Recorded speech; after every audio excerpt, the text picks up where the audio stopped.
Welcome. This is MoneyHeart, where we explore the emotional side of money. I'm Camille Diaz, and today we're discussing bouncing back after disaster.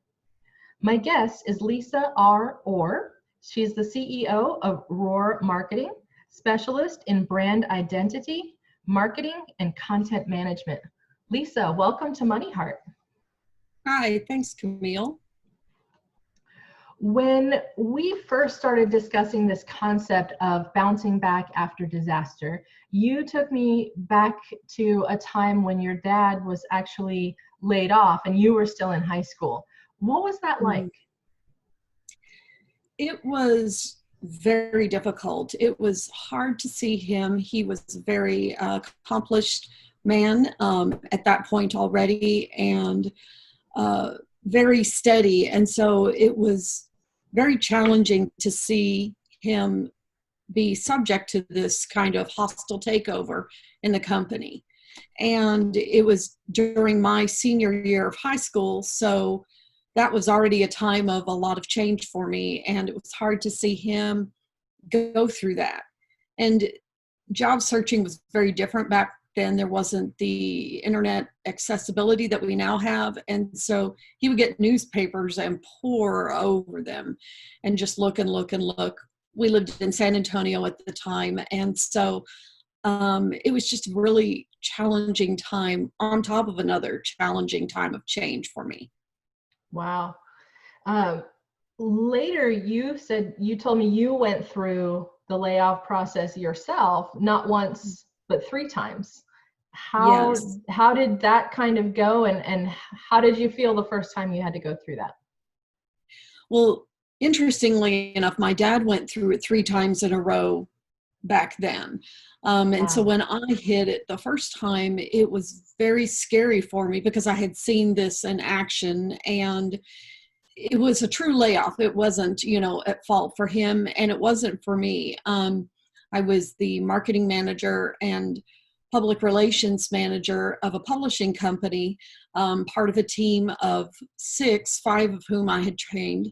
And it was extremely tough. It kind of came out of nowhere, and I did not know quite what to think and what to do. It really caught me off guard. And because I was publicist, media had my information, and they started calling me at home, wondering what was going on and why they couldn't reach me.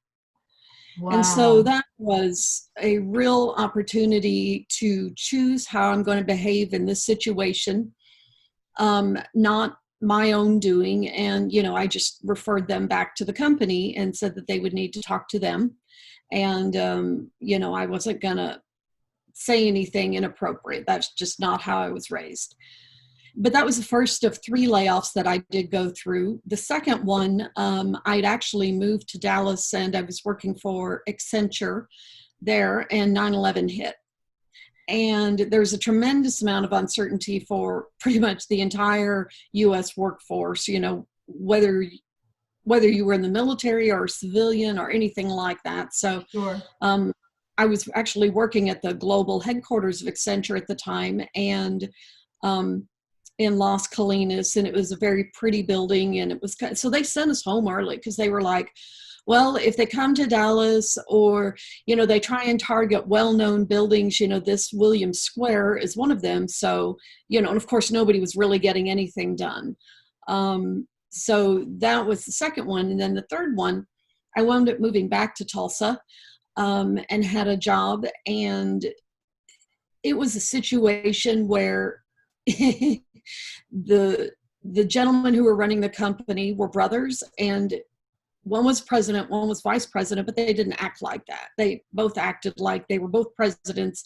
And so it was really hard to know how to navigate.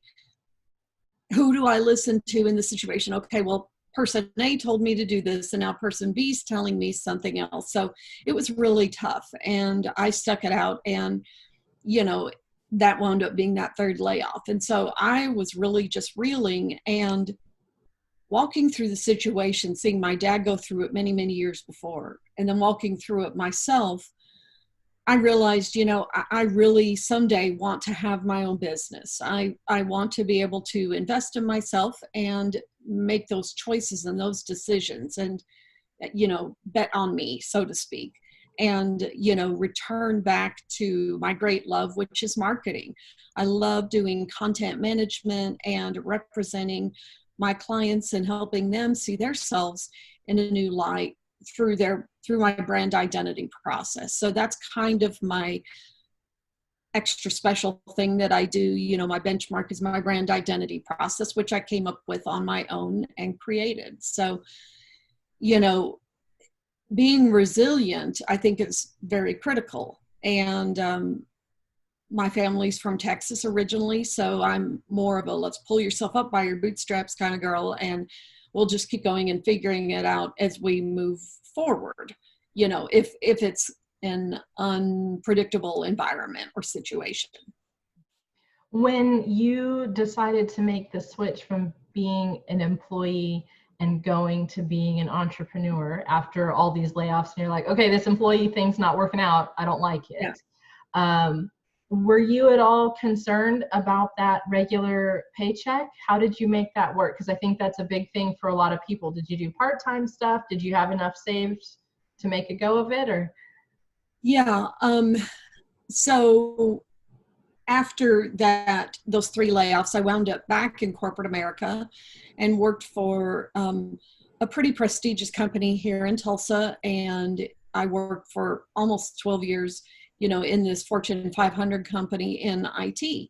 And I didn't write or develop code, but I was in change management, which is a very specific field in that. And so I worked with people who were very analytical and methodical in their approach, which was great for that. But I knew I needed to be back in the creative field. And so, but the timing of it all, once again, it kind of hit me out of the blue. And so I just jumped.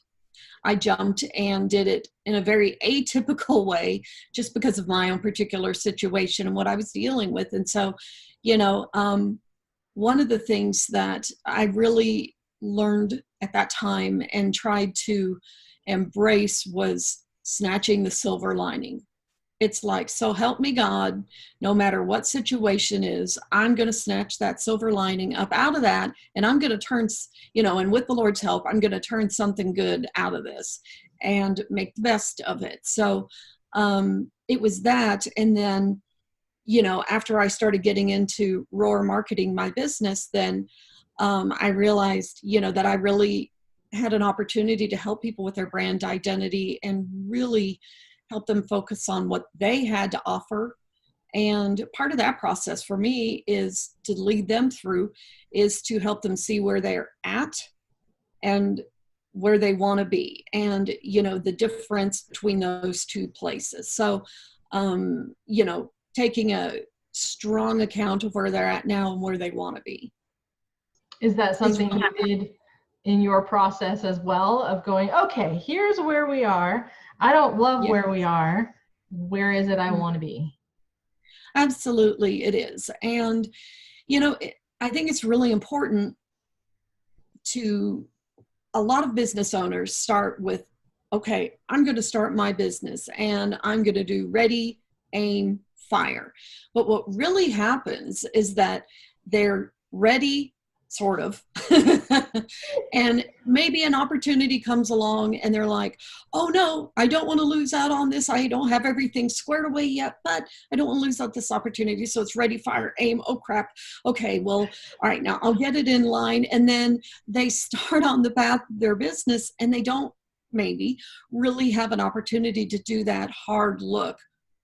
Or they may not have that strategic partner who could come in and help them navigate those waters. So, focusing on brand identity is a lot of fun for me. I take it very seriously, but it's something that really energizes me to help my clients and stuff. So when I was building Rorr Marketing, I spent a lot of time thinking about, and, I'm a person of faith, so I prayed about it and prayed for the name. And my last name is Orr. You could probably see the banner behind me. And then the R was for Richardson, which was my maiden name. And so when I got married, I kept Richardson as a second middle name. And so it's still part of my name. And I was praying, and all of a sudden down came Rorr Marketing. And I saw the lion, I saw the logo, I saw it all. So that was the beginning of, that was really the foundational piece of my brand identity. And, you know, everything filled up out of that, you know. So, you know, I like to operate in a resonant way. So when I take my clients through the brand identity process, I want to know, you know, what resonates inside of you. As we talk about these things that you have to offer, what resonates inside of you, and then also what is relevant to your market and what is relevant to the marketplace and the ups and downs in the world, in America, in your city. You know, what are we facing? And, you know, sometimes we're in times of a lot of challenge and great difficulty. And so we have to figure out how we're going to navigate through that. And having a strong focus on who you are and where you want to be and where you're at right now too, you know, really helps to kind of smooth that out a little bit so that you can present yourself and your services or products to your customers. Right. And that's an excellent point, that if you haven't figured out how you want to present yourself and what you're going to show to your customers, then no one will be interested in working with you, because they won't really have a clear, authentic view of who you are, what you're doing, what you're providing, what services you have, that kind of thing. So yeah, always really, really good to think about that. I know you kind of mentioned to me that your values shifted a little bit as you went through these, I think you called them defining moments. And, you know, not your values like your faith and things, but your values in terms of what you realized was actually important to you. Can you kind of share that a little bit as far as how you shifted from that employee sort of giving your time to someone else's cause versus entrepreneur, and where that change took you? Yeah, you know, being an employee for a big Fortune 500 company is one way of operating, and then being an entrepreneur is a completely different way of operating. And so, you know, you go from a position of, I'm going to get paid every week or 2 weeks, or, you know, whatever the situation is, or maybe if you are a consultant even, and, you know, you have a contract, you know, you're going to get paid for a certain amount of time. When you're an entrepreneur or a solopreneur, it all rests on you. And so you have to take a lot of ownership. I mean, ultimately the buck stops with you, for better or worse. And you have to figure things out as you go along. Entrepreneurs also have to wear, especially when they're starting up, they have to wear a lot of different hats. I notice you have a hat on today, Camille. Sure do. Yay! And so, you know, you kind of go through and you figure out, okay, here's my accounting role and navigating that, you know, okay, here's my marketing piece, and oh my gosh, I don't know what on earth to do, and I don't know how to represent myself. Then that's where it's helpful to be able to call in the experts who can help you navigate that. I know it's like one of the top productivity principles is to focus 80% of your time on your top 20%, what you're good at, you know, and how do you focus on that and then navigate the waters of all the other things you might have to do? Can you delegate those things? Can you focus your most productive time, whether that's the morning or the afternoon or the evenings or whatever that time is, on the things that are most critical to your business and most central to your business? You know, I think you also have to look at networking becomes really important, and whether that's in person or online, networking is really critical to build those relationships. And building relationships as an entrepreneur also helps to prevent you from, especially if you're a solopreneur, from getting lonely.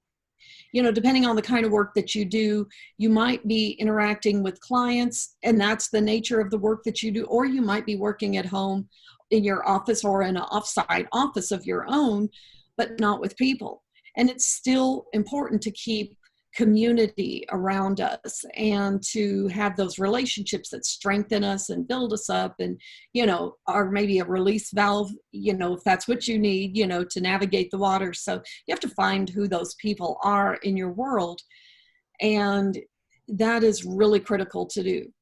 When I talk to my clients, I'm sorry, go ahead. That's super insightful of you, in that when you become an entrepreneur, you lose that office community that you had. I remember when I had various jobs, we'd all eat lunch together. So every day there was a little bit of downtime, because even if it was only 30 minutes that we were actually sitting around the table eating our, frozen lean cuisine or whatever it was, we're all, right? We're all hanging out together. So it was that community feeling. And when I shifted to being on my own, then I lost that. And it was something I didn't know I had lost until I sort of joined up with the company where I am now, and they have a really good support system. I'm like, oh my gosh, I didn't know I needed a support system. I didn't realize I needed people to help me, or bounce ideas off of, or ask questions to, or just call when I have a bad day. That is super important to find somewhere, and networking is an excellent way to do it. I think when a lot of us step out, we're going, oh, thank goodness I don't have to see those people anymore. And then a few months or years or however long down the road, we go, oh, it'd really be nice if there were some people around here someplace. So thank you for pointing that out. Really, really good info. One thing that I also came to mind that I think is worth mentioning is, one of the big lessons I learned from my dad when I was very young and doing those summer jobs as a receptionist and things like that is, no matter what happens, never burn your bridges. Don't burn your bridges, because you never know when that relationship might be something where, it could be something where you're benefiting the other person. Maybe they might need you, or maybe you'll need them, or maybe both, and so he set a very good example. And even through those layoffs, and when you go through a layoff, or heaven forbid you get fired or something, you have a great opportunity right there to show your best colors. And, you want those to be your true colors. And I'm not saying to be false, but it's really important to make sure that you just keep those relationships as amiable as possible, and because time smooths things out. The things that used to make you nuts, over time they become meh. It's not such a big deal. I don't have to deal with it anymore. So, or you might find out something more about that person's situation and what they're dealing with.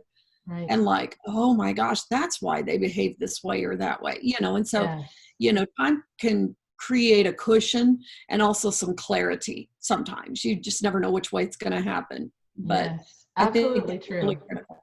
Absolutely true. That I remember working with someone that I didn't think she was that great when I worked with her, until later we happened to cross paths again and realized that, oh, she's pretty amazing. That job was just stressing her out like crazy. And so she was under all this pressure and wasn't happy. So when we crossed paths again, it's like, oh, wow, she's really a different person. It was just the stress. And fabulous point about not burning your bridges, because all of the success in being an entrepreneur is creating relationships with people. Absolutely. And having those introductions or referrals, or however you want to describe them. Feel like you can have 100 great experiences, and the moment that somebody says or has one negative experience with you, next thing you know, that's the one everybody remembers. Yeah. So awesome. Before we go, I kind of wanted to talk a little bit about something that's happened really recently for you, since we're on this concept of bouncing back from disaster. And so from the time that we had our initial conversation up through now, just this week, your parents had kind of an unusual and intense experience. Would you be willing to clue us in as far as what's going on there? And maybe we can chat a little bit about how that's changed your views and their views on some things. Sure. So my parents had been in this house for about 20 years. And Saturday night, or at midnight, a little after midnight, there was a freak. We had a bad storm here, and no tornadoes or anything like that, but there were winds and, intermittent periods of very intense storm. Anyway, my dad was home. My mom was out of town visiting a friend, but in a freak situation, they had a huge microburst come down and uproot a gigantic oak tree in the back of their house. I mean, like the root was fully out. It was probably that root ball, when it was turned upside, it was about over 5 feet tall. And I mean, I was just shocked at the enormity of it all. And so anyway, it fell over onto their house, crashed down, broke through the ceiling, through the roof, through the ceiling, and sprayed the house with a lot of insulation and a lot of other things. And it was so big that the tree experts had to come in from the insurance company. They had to come in and use a gigantic crane to start lifting that up off the roof. So then the assessor or appraiser guy could come in and take a look at what happened. My dad was home, and he was maybe 12 feet away from where it came into the house upstairs. Wow. And my mom, thankfully, was not home, because the other part, where one of the other parts of the branch sprouted off, was in that room, and she could have very easily been hit, been trapped, been injured, or even, heaven forbid, killed in a really awful way. And so, as my husband Brooke and I have walked through this time with them and seen what is happening, it's kind of really made me refocus on getting things set up to protect ourselves and our financial future, and our home and different things. And, so that's something that we're really looking at. And, when these storms come, you got to be resilient, and you have to be ready to go with what you need to move through to the next phase, whether that's, okay, our house is demolished, we're going to have to move to a completely different house, or we're going to go through massive repairs and months of hassle. And how do we handle that? I'm just grateful they weren't injured. That is amazing. Right. And they're safe and sound, and, staying in a hotel for a while, probably until this all gets sorted out. And it's massive. So, it's a really good reminder to cherish the people that you love. And also, don't waste time. Don't waste time doing something that you hate. If you can at all work it around or make a plan to move into doing something that you really love, even if it's work, it still gives you energy and joy. Doing what I do with the brand identity is work. Writing copy for award-winning books is work. Writing content for websites is work, but I enjoy it. And I really like helping people tell their story. And that's what brand identity is all about for me. So, as we go through and move through our own individual professional or personal story, we have to be resilient. We need to have a plan A, a plan B, a plan C, and D, and the, oh crap, okay, now we're moved all the way to plan H, and here's that, so just kind of be resilient and gracious to the people in your life when things aren't crazy, because you might need them when they are. So true. So true. When somebody else is going through their crazy, have some patience, be okay with it, because when it's your turn, man, you're going to really hope that they're patient and caring with you. I think that's excellent. We sow those good seeds. That's right. Sow the good seeds. Yes. Thank you so much for sharing your stories with us, Lisa. I really appreciate it. Thank you. It's been an honor to chat with you, Camille. Thank you as well to all of our listeners and viewers. If you would like to get in contact with Lisa, she does a 30-minute brand identity mini consultation. You can give her a call at 918-960-7121 or reach her through her website, Rorr Marketing, that's RORR marketing.com. I'm your host, Camille Diaz. This show is sponsored by Serenity Financial, a Five Rings financial agency specializing in financial education, living benefits, and guaranteed lifetime income. Lisa, would you like to share today's money mantra? Absolutely. My money mantra is, I know who I am and my brand identity is strong. I bring great value to those I meet. Perfect. Thank you so much. Thank you. Hi, everyone. It's been about 3 months since we recorded, so I called Lisa yesterday and asked to get an update on her parents. They spent about 2 months in the hotel. Now they've moved to a condo near their house. Their insurance is covering all of the damage repair, from the tree crashing through the house, the insulation everywhere, the roof damage, the moisture damage, all of it. They've also approved covering the cost of the condo where they're staying through the end of the year, so they're actually doing okay. The company was able to send in crews to retrieve important files and other things from the house so her parents could keep their lives running. They're now considering if they're actually going to move back into the big house when repairs are completed, or if they'll continue downsizing and move to a place without stairs and maybe a little less maintenance. This is something they talked about before, but were kind of reluctant to do. There's still a lot in transition, but they are definitely going to bounce back.